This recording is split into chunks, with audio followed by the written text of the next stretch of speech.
कि आप सब ठीक होंगे। तो स्वागत है आपका अपने YouTube चैनल SPS में। तो आज हम आपके लिए लेकर आए हैं कॉम्प्लेक्स नंबर से कॉम्प्लेक्स नंबर का स्क्वायर रूट कैसे निकालते हैं। तो देखिए, हम इसको पढ़ने से पहले कुछ एक टर्म डिस्कस करेंगे, इसको बाद में हम अच्छे से पढ़ पाएंगे अगर आप उन टर्म्स को अच्छे से जानते हैं। वैसे टर्म्स कुछ नहीं है, जो जनरल से हमारे फॉर्मूले होते हैं। जैसे आपने ये फॉर्मूला पढ़ा होगा a+b होल स्क्वायर। तो ये हमारे पास होता है a² + b² + 2ab, यही होता है। और एक और फॉर्मूला मेरे पास है a - b होल स्क्वायर, ये होता है a² + b² - 2ab। अब सोचिए, इन दोनों इक्वेशन को अगर मैंने माइनस कर दिया तो माइनस करने से साइन क्या होते हैं, चेंज हो जाते हैं। तो ध्यान से देखिए, a² से a² कैंसिल, b² से b² कैंसिल। इस साइड आएगा कि मैंने a + b whole square minus किया है a - b होल स्क्वायर, और इस साइड अपने पास क्या आ गया, 4ab, 2ab + 2ab 4ab। तो ये मेरे पास एक सिचुएशन बनती है, जो हमारा एक फॉर्मूला ही लगा लीजिए कि मेरे पास एक फॉर्मूला है। तो देखिए, इसका हमें ज़रूरत पड़ेगी कि 4ab के इक्वल क्या होता है, a + b होल स्क्वायर और -a - b होल स्क्वायर। तो इस तरीके से हम इस रूल का इस्तेमाल करेंगे। अब देखिए, आप कहेंगे इसमें यूज कहाँ होता है, इसका यूज होगा तब मैं आपको ज़रूर बताऊंगा। मुझे अभी क्या करना है, स्क्वायर रूट निकालना है कॉम्प्लेक्स नंबर का। तो एक कॉम्प्लेक्स नंबर का स्क्वायर कैसे निकालेंगे, स्क्वायर रूट सॉरी। तो स्क्वायर रूट देखिए होता क्या है। अब जैसे मान लो मुझे 4 का स्क्वायर रूट निकालना है, 4 का स्क्वायर रूट निकालना है, तो मैं इसको क्या लेट कर लूँ, x लेट कर लिया। तो इट मीन्स मुझे x की वैल्यू निकालनी फाइनली।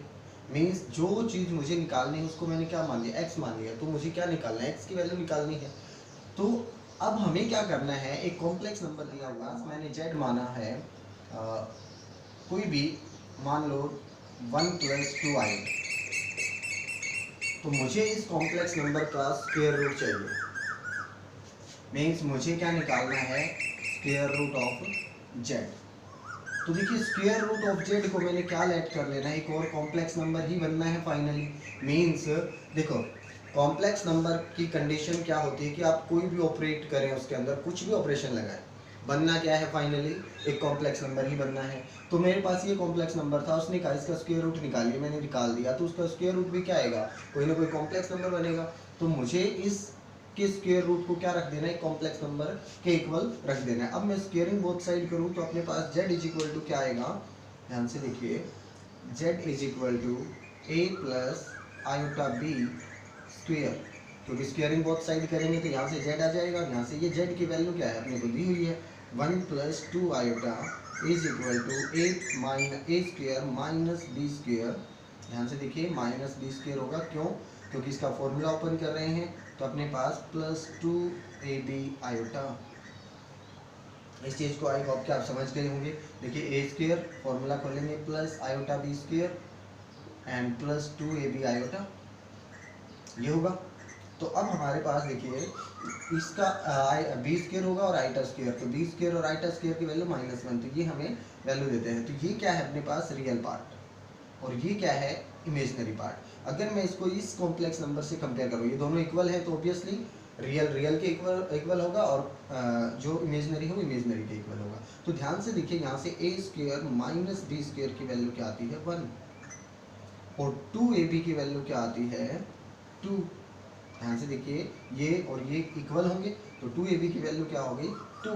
एक बार के लिए मैं इसको ऐसे ही रखता हूँ। अब सोचिए कि मेरे पास a और b की वैल्यू तो किसी भी हालत में नहीं निकल रही है, मतलब a और b की वैल्यू नहीं निकल पा रही है इस कंडीशन से। लेकिन क्या मैं a² + b² मिलेगा मुझे, एक बात सोचिए, a² - b² गिवन है मेरे पास कोई वैल्यू 1, और a² + b² मान लो मेरे पास आ जाता है किसी कंडीशन से, तो मैं क्या निकाल सकता हूँ, इनको कैंसिल करके a² की वैल्यू तो इजीली निकल सकती है ना अपने पास। तो हम कोशिश किसकी करेंगे, इन दोनों की, a और b की वैल्यू निकालने की। तो कैसे कोशिश करेंगे वो देखिए, a - b का होल स्क्वायर और a + b का, ये दोनों मुझे इसमें दिख रहे हैं। तो जो चीज़ मेरे पास है उसकी हेल्प से मैं जो नहीं है वो निकाल सकता हूँ। तो ध्यान से देखिए, यहाँ पे a - b ए की जगह पे आप ए स्क्वायर को काउंट कीजिए और बी की जगह पे बी स्क्वायर को काउंट कीजिए। तो इसी फॉर्मूले में मैं ए और बी को स्क्वेयरिंग से रिप्लेस करता हूँ। तो ध्यान से देखिए, a square plus B square whole square minus a square minus B square is 4a square b square. क्या वही फॉर्मूला नहीं है? बिल्कुल, यहाँ पे स्क्वेयरिंग हो जाएगी। ध्यान से देखिए, जहाँ पे भी ए बी था मैंने वहाँ पे ए स्क्वायर बी स्क्वायर डाल दिया। क्यों? क्योंकि मुझे ए स्क्वायर माइनस बी स्क्वायर मिला हुआ है। मुझे यहाँ से क्या चाहिए? ए स्क्वायर प्लस बी स्क्वायर चाहिए। तो उसको निकालने के लिए मेरे पास ये फॉर्मूला है। और अब आप कहेंगे कि इसमें से मुझे इसकी वैल्यू चाहिए, तो इसकी तो गिवन है ना, इसकी वैल्यू हम रख देंगे। यहाँ पे भी गिवन है हमारे पास। ध्यान से देखिए, स्क्वेयरिंग बोथ साइड करूँ तो क्या रहेगा? यहाँ पे मैंने स्क्वायर कर दिया, यहाँ पे भी मैंने स्क्वायर कर दिया। तो यहाँ पे स्क्वायर करने से क्या बनता है? 4a स्क्वायर बी स्क्वायर और यहाँ से 4। तो इसकी कंप्लीट की वैल्यू क्या आ जाती है? 4। तो मैं रखता हूँ, ध्यान से देखिए, a square plus B square whole square minus 1 आएगा, क्योंकि 1 का स्क्वायर कितना भी करो क्या रहेगा? 1 इज इक्वल टू 4। और ये इस साइड जाके क्या हो जाना है? +1। तो अपने पास वैल्यू कितनी आ जाती है इसकी? 5। तो इसकी वैल्यू क्या आती है अपने पास? 5। अब मुझे इस होल स्क्वायर की नहीं चाहिए, मुझे अंदर वाले की चाहिए। तो स्क्वायर रूट बोथ साइड करेंगे तो a square plus B square की वैल्यू क्या आ जाती है? √5। अब ध्यान से देखिए, दो इक्वेशन है मेरे पास, इन दोनों की वैल्यू क्या आ गई है मेरे पास? ये।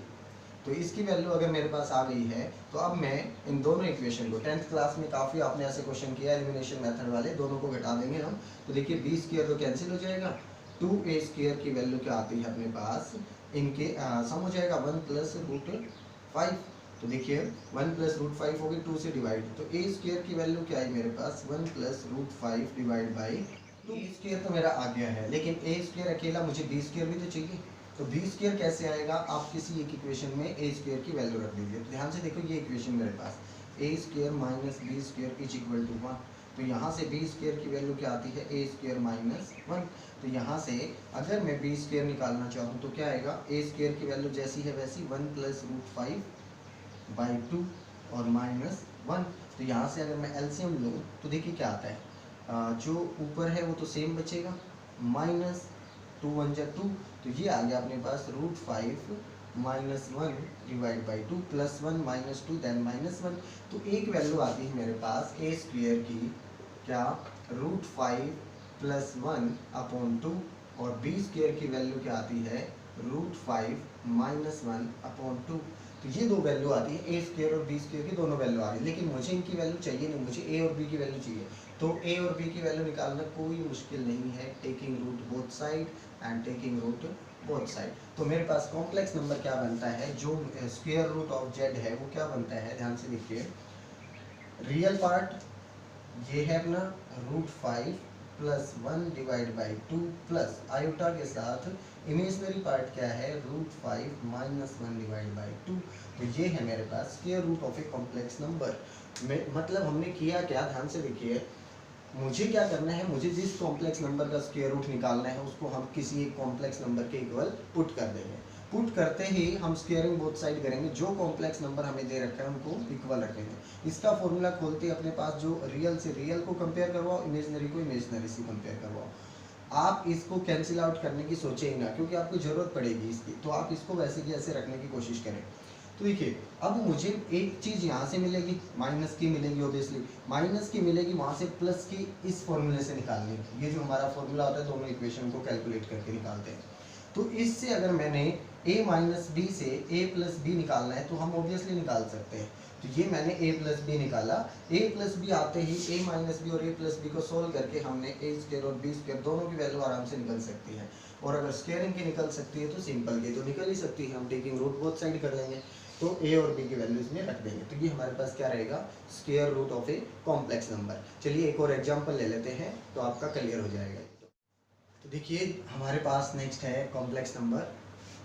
अब की बार अगर मैं इसका मुझे स्क्वायर रूट निकालना है तो कैसे निकालेंगे? मैंने आपको बताया था कि इसका स्क्वायर रूट जो है उसको मैं इक्वल रख देंगे।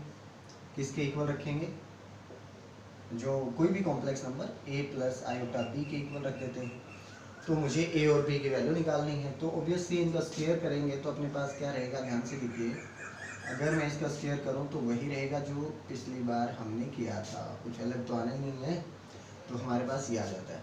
अगर मैं इनको कंपेयर करवाऊं तो a square minus B square is equal to -8 और 2ab इज इक्वल टू -6। तो ये हमारे पास सिंपल से स्टेप्स रहेंगे वही। तो अब मुझे यहाँ से ध्यान से देखिए, ये फॉर्मूला आपको याद हो जाएगा, 4-5 क्वेश्चन करेंगे तो ऑब्वियसली ये फॉर्मूला तो आप 10th क्लास में काफ़ी यूज कर चुके हैं। तो देखिए प्लस निकालना है हमें, ए स्क्वायर प्लस बी स्क्वायर मुझे फाइंड आउट करना है, तो इसका होल स्क्वायर लेना पड़ेगा, माइनस ये मेरे पास वैल्यू गिवन है -8, तो उसका स्क्वायर करना पड़ेगा, दैट इज -8 का स्क्वायर करो या +8 का करो, आना क्या है 64। तो इज इक्वल टू यहाँ पे मुझे चाहिए 4ab, दैन 2 से मल्टीप्लाई कर देंगे तो -12, ये क्या आना चाहिए -12। तो ये अपने पास आ गई है वैल्यू। तो देखिए a square plus B square की वैल्यू क्या रहेगी, होल स्क्वायर। तो ये 64 इधर जाके क्या हो जाएगा, प्लस हो जाएगा, देन 64 -12 देन 52। तो 52 वैल्यू आती है। अगर मैं इसका स्क्वायर रूट बोथ साइड करूँ तो ए स्क्वायर प्लस बी स्क्वायर की वैल्यू क्या बन के आती है, √52। और √52 को आप क्या लिख पाएंगे, a square plus B square is equal to 2√13, क्योंकि इसको आप क्या ओपन कर सकते हैं 13 × 4, तो 4 का तो स्क्वायर रूट होता है 2। तो इस तरीके से हम इसको लिख पाएंगे। अब मुझे दो वैल्यू मिल चुकी हैं, ए स्क्वायर माइनस बी स्क्वायर और ए स्क्वायर प्लस बी स्क्वायर, और ये है अपने पास -8 और ये है 2√13।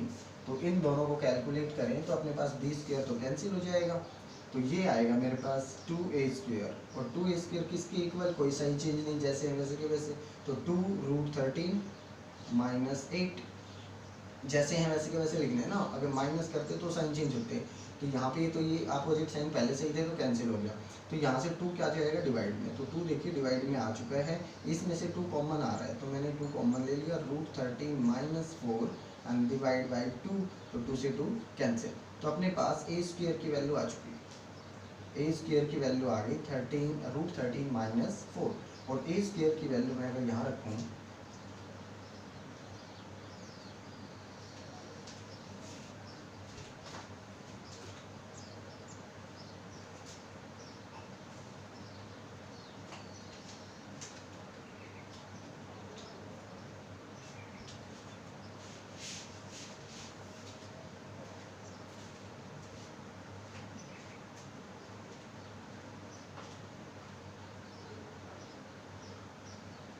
देखिए बी स्क्वायर की वैल्यू क्या आ जाती है अपने पास, इसी तरीके से मैंने ए स्क्वायर की वैल्यू निकाली, ए स्क्वायर की वैल्यू कौन सी भी इक्वेशन में रख सकते हैं, आपने इसमें रखी, तो यहाँ से अपने पास ये इस साइड आ जाएगा, इस साइड बी स्क्वायर की वैल्यू क्या आती है, ए स्क्वायर की वैल्यू जैसे मैंने ट्रांसफर की तो प्लस का 4 आ जाएगा।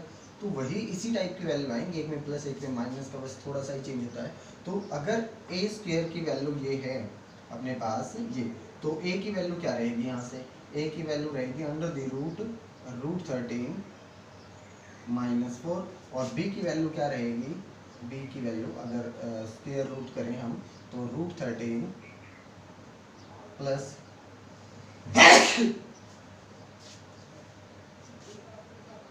4, तो ये रहेगी अपने पास। अब ये दोनों वैल्यू है तो हम उठा के रख देंगे, तो इसका जो स्क्वायर रूट है वो क्या रहेगा, देखिए -8 -6 iota is equal to √13 under the √13 -4 plus iota √13 plus 4, ये हमारे पास स्क्वायर रूट निकल जाएगा। तो मुझे नहीं लगता इसमें कोई ज़्यादा प्रॉब्लम आपको आएगी। तो आज का टॉपिक सिर्फ यही था, स्क्वायर रूट निकालना। इसके ऊपर एक एक्सरसाइज है तो उसको आप सॉल्व करेंगे। अगले एक्सरसाइज में हम एक बहुत ही अच्छा टॉपिक पढ़ने वाले हैं। वैसे एनसीईआरटी में ये इंक्लूडेड नहीं है सिलेबस में, लेकिन हमें तो क्लियर करना है क्योंकि आगे चल के बहुत इंपॉर्टेंट होने वाला है क्यूब रूट ऑफ यूनिटी। तो क्यूब रूट ऑफ यूनिटी को मैंने एक बार पहले जब स्टार्ट किया था, इसको इमेजनरी नंबर दिखाने के लिए आपको सॉल्व करके दिखाया था। अब हम उस क्यूब रूट ऑफ यूनिटी की रियल पहचान करेंगे कि उसमें जो पावर्स होती हैं उनका प्रोडक्ट क्या होता है, सम क्या होता है और कैसे वो वर्क करता है। तो क्यूब रूट ऑफ यूनिटी को हम नेक्स्ट लेक्चर में डिस्कस करेंगे। आज के लिए इतना ही, तो मिलते हैं नेक्स्ट वीडियो।